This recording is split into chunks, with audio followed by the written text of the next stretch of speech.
Canva je besplatni alat za izradu postera, dizajn, kalendara, diploma, pohvalnica, blog stranica, prezentacija, videa i stripova. Fantastičan besplatni alat za grafički dizajn. Dolazi dakle u besplatnoj i u pro verziji koja se plaća. Jednostavno u Google pretraživač ukucajte Canva i dakle ulazimo odmah u taj naš didaktički alat. Canva nudi bezbroj mogućnosti.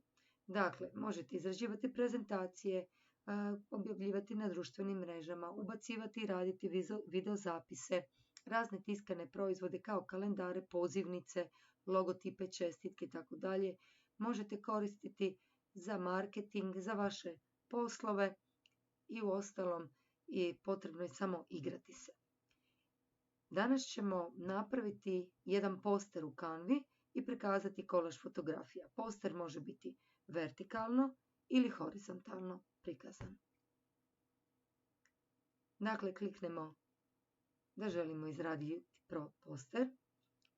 S lijeve strane nalazi se alatna traka koja nudi predloške, elemente za ubacivanje, kao primjer, znači razne pozadine, linije, oblici, grafike, fotografije, video zapise, audio zapise ili možete sami snimati i ubacivati okvire, rešetke, grafikone i sve što vam padne na pamet. Zatim imate prijenose, to su fotografije koje ćete sami ubaciti ili video zapis ili neki zvuk, tekst, možete dodati naslov, podnaslov ili sami, znači sadržaj, ili možete birati već nekakve za vas predložene stilove natpisa. I naravno imamo još tipki, raznih za ubacivanje niza zanimljivih stvari. Na gornjoj alatnoj traci nalazi se povratak, stranica za povratak na početnu, proverzija i naravno tu dijelimo link s našim izrađenom Canvom. Možete downloadirati ili ispisati poster. Zanimljivo je da znači Canva se ponaša kao oblak.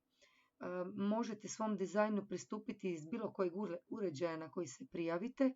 Potrebna vam je samo internetska mreža. Da biste spasili svoj rad nije potrebno. Canva automatski sprema sve što napravite.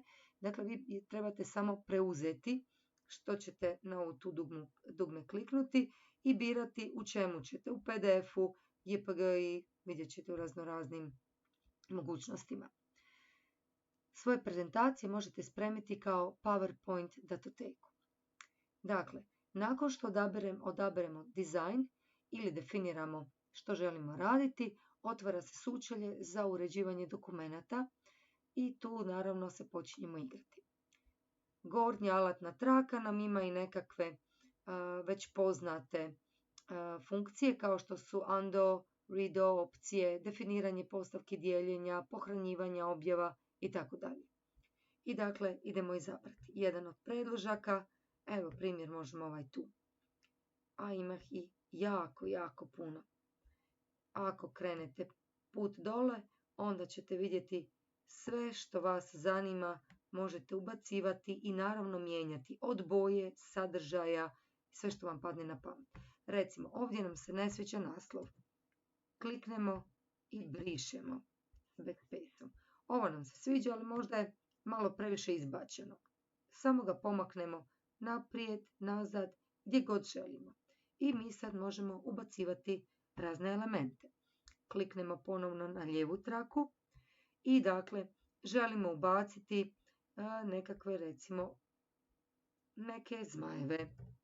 Na engleski napišemo kite, zmaj i nude nam se besplatne opcije ili plaćene opcije. Evo primjer, ubacit ćemo ovoga zmaja. Možemo ga okretati, možemo ga smanjivati, mijenjati mu boju. Gore su sve boje koje su prikazane na tom našem elementu. Recimo, ne sviđa nam se žuta boja. Koju možemo staviti? Evo roza, odnosno lila. Ne sviđa nam se crvena boja. Možemo staviti primjer zelenu. i tako dalje. Zatim želimo recimo ubaciti neku sliku. Sliku koju već imamo tu, koju smo već ubacivali, ili novu sliku. Idemo na prijenos, uređaj i vi sabirate iz svog kompjutera koju sliku vi želite ubaciti. Evo primjer, možemo ovo. Čekamo učitavanje slike. Nakon što se učitala, kliknemo na nju i slika nam je ubačena. 2 puta sam kliknula pa su 2 slike otišle, ali dobro. Nakon što kliknete desnim dugmetom, na tu sliku možete kopirati, izbrisati, poslati primjer u stražnji plan. Evo ga, sad je naš zmaj u prednjem dijelu, a slika koju smo bacili je u pozadini. I možemo recimo još nešto raditi. Možemo recimo izabrati pozadine. Idemo vidjeti koje nam se sviđaju pozadine. Pošto su nam tu nekakve vitice, lišće, nama recimo odgovara nešto ovako. I mi smo sad izabrali tu pozadinu. Možda nam se ta baš ne sviđa, jednostavno smo u potrazi za novom pozadinom. Evo primjer, možemo ovu tu. I promijenili smo pozadinu. Jednostavnim, lakim klikom miša sve biramo. Ili nam se ne sviđa ta, evo vidimo ovu. I ponovno recimo to nam je prevelika slika, pomaknut ćemo je dole. Ali ako nam se ne sviđa ta, evo ponovno nova pozadina. I to je to. Canva je izuzetno jednostavna. Za preuzimanje, kliknemo da li želimo sliku visoke kvalitete, obične male datoteke, PDF-a, ispisa, MP4 zapisa, što god želite, jednostavnim klikom downloadirat će se i vi ćete preuzeti sa svoga računa. Idemo probati napraviti primjer, jedan kolaž fotografiju. Ponovno se vraćamo na početnu stranicu, uđemo u kolaž fotografija i izabrat ćemo jedan od predložaka. Evo recimo ova je tu zanimljiva, a imate ih još jako puno. Ovdje možete puno svojih fotografija ubaciti ili ako se spustite dole, što god želite. Primjer, svaku ovu fotografiju mi možete zamijeniti svojom, svaki tekst možete izbrisati, možete i animirati, možete raditi što god želite. Ne sviđa nam se tekst, jednostavnim klikom miša izbrisat ćemo tekst koji je tu. Ne sviđa nam se boja, ponovno biramo novu boju. Primjer, evo možemo ovu tu. Što god želite možete raditi, ubacivati, prenositi već gotove slike ili svoje slike. Možemo evo recimo neku gotovu sliku pronaći, čisto da vidite kako se to ubacuje.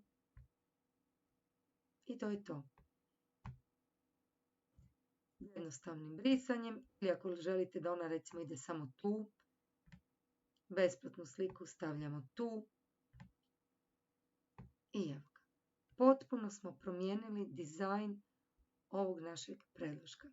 Ponovno idemo na download, preuzimanje, možemo animirati ili preuzeti kao neki od primjera fotografija.